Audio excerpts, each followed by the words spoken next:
الحمد لله الذي أمرنا بالتوبة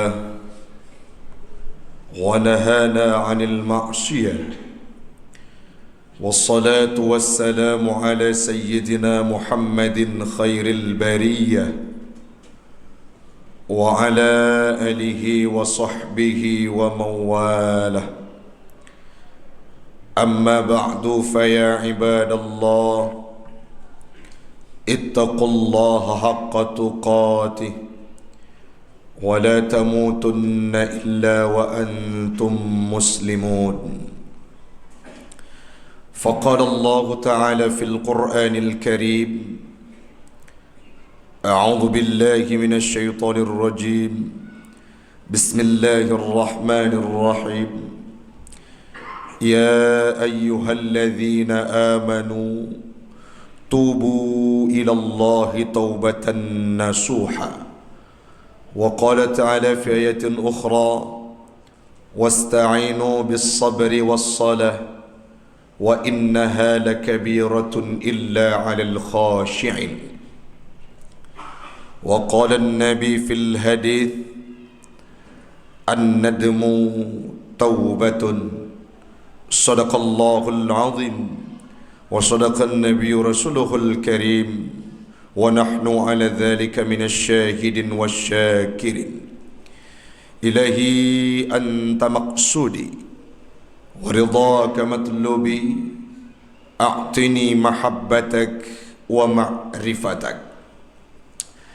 Jamaah sidang solat Jumat sekeyakinan seakidah yang kami muliakan, marilah di awal perjumpaan kita pada siang yang berbahagia ini kita memuja dan memuji Allah yang masih memberikan kita kesempatan untuk bisa istiqamah dalam Islam, agama yang mulia, di mana banyak orang yang kadangkala mereka berasumsi akan hidup dalam Islam istiqamah selamanya, namun dalam perjalanan Allah tidak lagi memberikan hidayah kepada mereka, sehingga ada di antara kita yang berbalik kiblat meninggalkan Islam, agama yang mulia.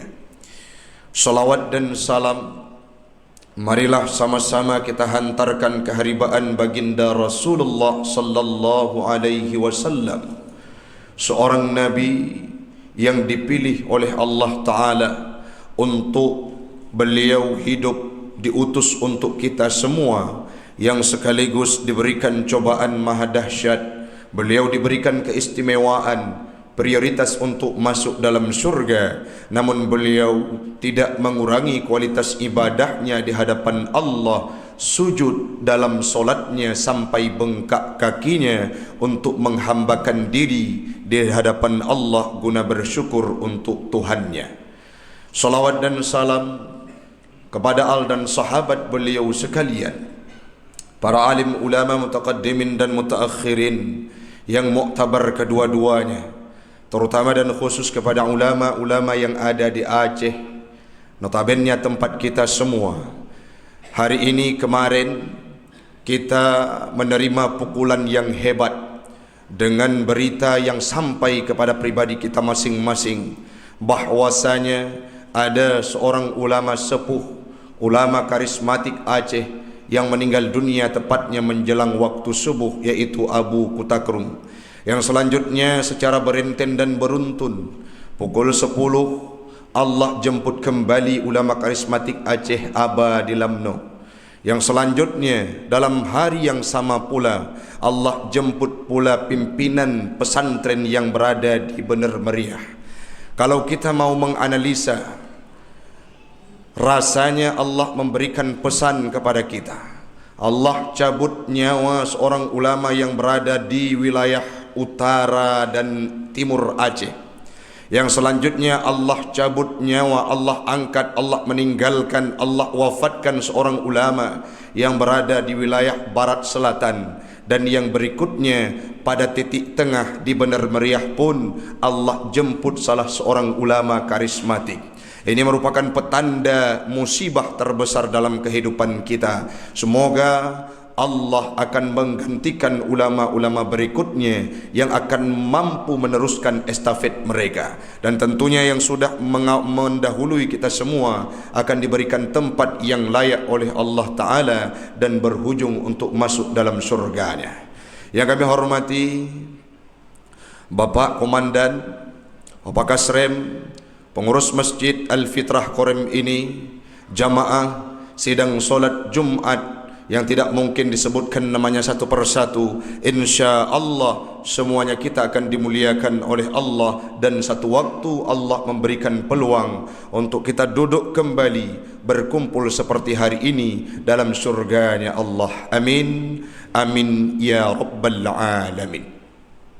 Hamba Allah jamaah sekalian, tadi malam kita sudah melewati sebuah malam yang diberikan dengan nama Lailatul Bara'ah. Lailah maknanya malam, Bara'ah artinya kelepasan.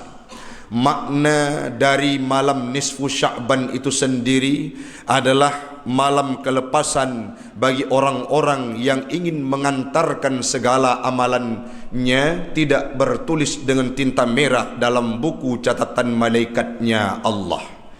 Tadi malam orang-orang yang hadir ke masjid dengan taubat kepada Allah. Tadi malam orang-orang yang hadir ke masjid dengan merengku dan bermunajah, solat nisfu Sya'bannya, membaca Yasin 3 kali. Yang selanjutnya mereka melanjutkan dengan solat tasbihnya. Kalau kita hadir ke masjid dengan prosesi yang sudah diungkapkan tadinya, penuh keikhlasan, maka amalan kita, buku kita yang diangkat oleh Allah Ta'ala melalui catatan para malaikatnya adalah buku-buku yang tertuliskan dengan tinta hijau ataupun kebaikan di dalamnya. Namun pada siang yang berbahagia ini, saya menarik untuk membahas tentang topik taubatan nasuha, karena menyikapi hadirnya bulan suci Ramadan, sekaligus sedang berada kita dalam bulan Sya'ban, bulan yang identik dengan taubatnya hamba, bulan yang identik dengan ibadahnya hamba, bulan yang identik dengan memperbaiki kualitas diri untuk persiapan menuju dalam bulan suci Ramadan. Maka apa yang akan kita sampaikan, bagaimanakah konsepsi menyangkut dengan taubat nasuha itu sendiri, perspektif Al-Quran, hadis Nabi dan pendapat para alim ulama. Konsepsi yang akan kita sampaikan ini menjadi indikator bagi pribadi kita masing-masing, tidak terkecuali khatib yang menyampaikan. Apakah kita semua termasuk dalam kriteria taubat nasuha yang akan kita paparkan nantinya ataupun belum? Jika sudah termasuk, mari kita pertahankan. Kalau belum termasuk, mari kita sikapi dan kita penuhi indikator dan syarat tersebut, sehingga masuk dalam bulan suci Ramadan kita sudah termasuk dalam kategori hamba Allah, umat Muhammad yang diberikan label dengan taubat nasuha. Allah berfirman dalam Al-Quran, Ya ayyuhalladzina amanu, wahai orang-orang yang beriman. Disampaikan oleh Imam Jalaluddin As-Suyuti, makna amanu al-ittisafu bil iman. Orang-orang yang sudah berwasaf, bersifat, memiliki 3 korelasi antara lidah, hati dan anggota tubuh, percaya dengan sepenuhnya kepada Allah dan syariatnya.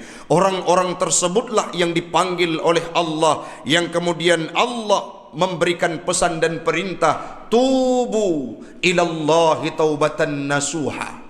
Taubatlah kalian semuanya, taubatlah kalian wahai pendausa, taubatlah kalian wahai orang yang tidak melakukan dosa sekalipun kepada Allah Subhanahu wa ta'ala, taubatan nasuha, dengan taubat yang sebenar-benarnya. Bagaimana maksud taubat? Sebelum kita paparkan yang pertama sekali, apa hukum dari taubat itu Ustaz? Disampaikan oleh para alim ulama, para mufassirin, at-taubatu wajibatun. Taubat itu merupakan kewajiban, sebagaimana yang dipaparkan oleh Imam Al-Khazin dalam tafsirnya. Wa qala al-ulama'u at-taubatu wajibatun. Berpendapatlah para alim ulama bahwasanya taubat itu wajib. Apakah taubat terhadap dosa besar saja? Tidak. Min kulli dzambin, daripada setiap dosa, alal fauri, secara spontan, secara langsung, tidak ada penundaan. Wala yajuzu ta'khiru, dan tidak boleh kita mentakhirkan taubat setelah kita melakukan kemaksiatan. Sawa'un kanatil ma'siyatu saghiratan au kabiratan, walaupun dosa yang kita kerjakan itu dosa kecil ataupun dosa besar, setelah kita melakukan kesalahan seyogyanya dan sepantasnya, bagi orang-orang yang melakukan dosa ini langsung taubat, dan kondisi taubat itu wajib. Dari definisi tersebut bisa kita ambil kesimpulan, orang-orang yang taubat memilih untuk menunda ataupun membuat program dalam hidupnya. Hari ini saya umur sudah 40 tahun, sudah menjelang 50 tahun, biarkan saya dalam kemaksiatan dulu, biarkan saya dalam kebiadaban dulu, biarkan saya dalam kejahatan dulu. Nanti saat umur saya sudah mencapai 60, kepala 6, saat itu baru saya hadir ke masjid untuk beribadah taubat kepada Allah. Kalau seperti itu secara substansi, teori yang disampaikan oleh para alim ulama, tidak termasuk kita dalam kategori orang-orang yang taubat. Kenapa Ustaz? Taubat itu tidak memilih asumsi di depannya, tidak memilih perencanaan di depannya. Saat kita sadar hari ini, disampaikan di Masjid Al-Fitrah Korem ini, saya pulang, kita semua pulang, selepas meninggalkan tempat solat Jumat ini, kita akan berangan-angan dan bercita-cita untuk taubat secara langsung dari semua dosa yang kita lakukan. Yang selanjutnya disampaikan, maksiat itu untuk seseorang menjadi pribadi yang taubat ada 3 syaratnya. Seandainya dosa itu terkait dengan Allah, kalau dosa itu terkait dengan manusia, maka syarat taubat tersebut ada 4. Apa saja Ustaz? Mari kita bahas sekarang. Yang pertama, ahaduha ayyaqli'a anil ma'siyati fil hali, mencabut diri daripada kemaksiatan secara spontan dan langsung. Contohnya, kita masih menjadi pribadi yang gemar melakukan perzinahan, gemar melakukan perjudian, gemar melakukan mabuk-mabukan, gemar melakukan tingkah-tingkah amoral. Tiba-tiba hari ini kita mendengarkan ceramah yang topiknya tentang taubat. Kalau ingin menjadi pribadi yang taubat nasuha, selepas diingatkan, terbayang dalam memori kita, kita akan berhenti dari kemaksiatan tersebut secara langsung. Syarat yang pertama, hengkang diri, berhenti daripada kemaksiatan yang kita lakukan. Yang kedua, ayyandima ala ma fa'alahu, menyesal terhadap segala sesuatu yang pernah dilakukan di masa dulu. Kita hidup 1 tahun yang lalu, jamaah sekalian, tidak mampu kita mendeklarasi diri sebagai orang yang maksum, tidak pernah melakukan dosa. Kami Ustaz tidak pernah melakukan dosa besar, tidak pernah terjebak dalam dosa kecil, tidak mampu kita mengungkapkan hal tersebut. Manusia yang tidak pernah melakukan dosa hanya satu yang maksum dari kecilnya. Siapa? Itulah Nabi kita, Nabi Yuna Muhammad sallallahu alaihi wasallam. Jangankan kita, para anbiya secara kasat mata, Nabi Allah Adam pernah melakukan kesalahan, walaupun itu qudratullah sebagai pesan kepada kita. Sayyidina Umar pernah beliau menyembah Tuhan yang selain Allah sebelum beliau masuk dalam Islam. Artinya orang-orang yang sekali bersahabat, para anbiya selain Nabi Muhammad juga pernah melakukan kesalahan. Maka kita hari ini wajar sebagai manusia yang melakukan kesalahan, apalagi durasi hidup itu 1 tahun yang lalu.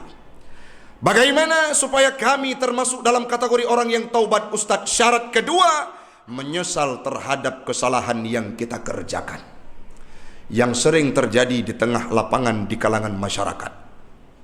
Menyesal itu dimaknai dengan hijrah kadangkala, tetapi mereka menceritakan kesalahan di hadapan orang lain dengan penuh kebanggaan. Contohnya, ada seseorang yang menjadi pribadi dulunya pembunuh. Banyak orang yang beliau aniaya, banyak orang yang beliau siksa. Hari ini sudah hijrah, taubat, tetapi saat disampaikan kepada orang lain, jangan macam-macam dengan saya. Kenapa? Dulu saya merupakan buronan aparatur keamanan negara. Kenapa? Saya membunuh, saya berjudi, saya melakukan perzinahan, semua kemaksiatan saya lakukan. Jangan main-main dengan saya. Sekarang saya sudah hijrah. Disampaikan hal tersebut dengan penuh kebanggaan. Ingat, itu tidak termasuk dalam taubat. Kenapa?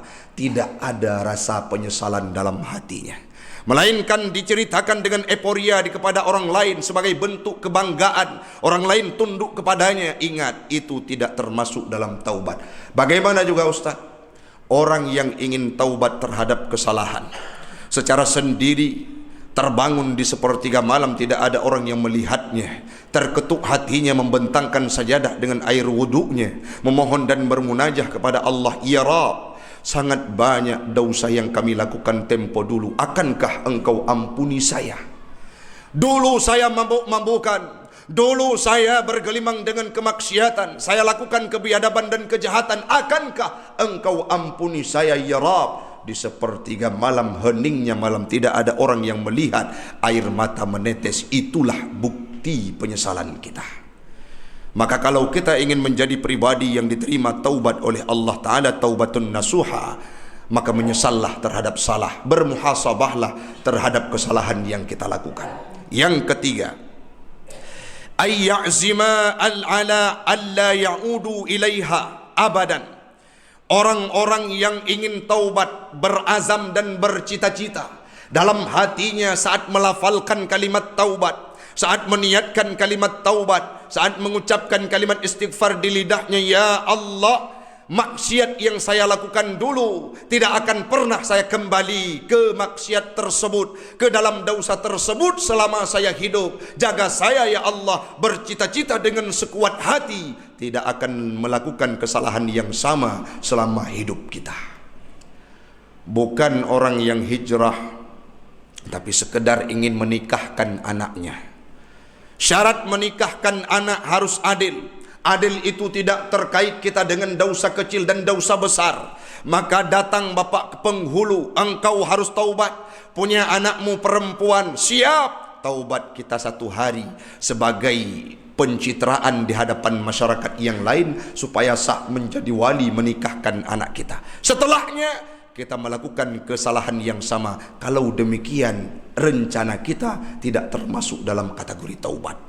Yang terakhir disampaikan oleh Imam Al-Khazin, seandainya dosa ini menyangkut dengan orang lain, kita pernah mencuri harta orang, mencuri itu baik secara langsung ataupun secara korupsi yang terjadi maraknya di kalangan pemerintahan, terjadi dalam kehidupan kita, kita merupakan salah satu oknum yang korupsi. Ingat, semua harta tersebut harus dikembalikan baru sah taubat kita.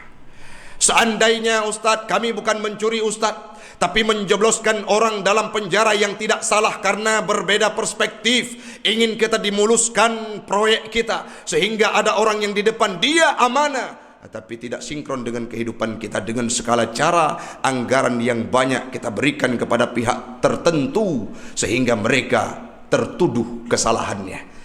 Haddul kadfi, orang-orang yang menuduh tanpa bukti, itu termasuk salah satu kesalahan menyangkut dengan manusia. Bagaimana caranya Ustaz?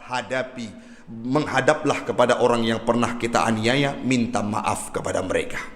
Kalau memang tidak mampu dimaafkan, jadikan dirimu sebagai pelayan untuknya supaya kita dimaafkan olehnya. Yang terakhir, ada pertanyaan misalkan, Ustaz, kami tidak pernah melakukan kesalahan, sering kami di masjid. Nabi yang maksum dalam hadisnya, fa inni atubu ilallahi fil yaumi mi'ata marrah, aku taubat kepada Allah Ta'ala setiap hari 100 kali. Itu kalimat yang diucapkan oleh Nabi. Dalam riwayat lain, la astaghfirullah, aku mengucapkan istighfar wa atubu ilallahi, bertaubat kepada Allah fil yaumi fa aksara min 70 marrah, lebih banyak daripada 70 kali. Siapa Nabi Muhammad? Beliau yang dijamin surga. Beliau punya kitab mukjizat terbesar yaitu Al-Quran. Nabi penutup, tidak akan dimasukkan surga orang lain sebelum Nabi melangkahkan kaki masuk ke dalamnya. Beliau dihormati tidak hanya oleh manusia, tetapi malaikat yang berada di langit menghormati Nabi Muhammad dengan segala keistimewaan, tidak pernah melakukan kesalahan, tetapi taubat kepada Allah 100 kali per hari. Bagaimana lagi dengan kita hamba Allah? Sebagai penutup, pertanyaan, akankah dosa kami diterima Ustaz? Ada orang masa Nabi Allah Musa yang melakukan kesalahan, 99 orang dibunuh olehnya. Salah satu di antaranya lengkap 100, salah satu di antaranya adalah orang yang alim. Tetapi alhasil beliau taubat dan hijrah. Singkat cerita, di pertengahan jalan beliau meninggal dunia. Hadirlah malaikat azab dan malaikat rahmat setelah diputuskan oleh malaikat Jibril. Manusia tersebut, pendosa tersebut berhak kepada malaikat rahmat, artinya dimasukkan dalam surga. Tidak ada apa-apanya dibandingkan dengan dosa yang kita lakukan. Giliran kita hari ini, jamaah sekalian, Ustaz Taufik pulang dari mimbar ini, dari masjid ini, bermuhasabah diri, azam diri untuk taubat dengan taubat sebenar-benarnya. Dan insya Allah kita akan masuk dalam bulan Ramadan dengan kondisi orang-orang yang sudah taubat. Amin. Amin ya Rabbal Alamin.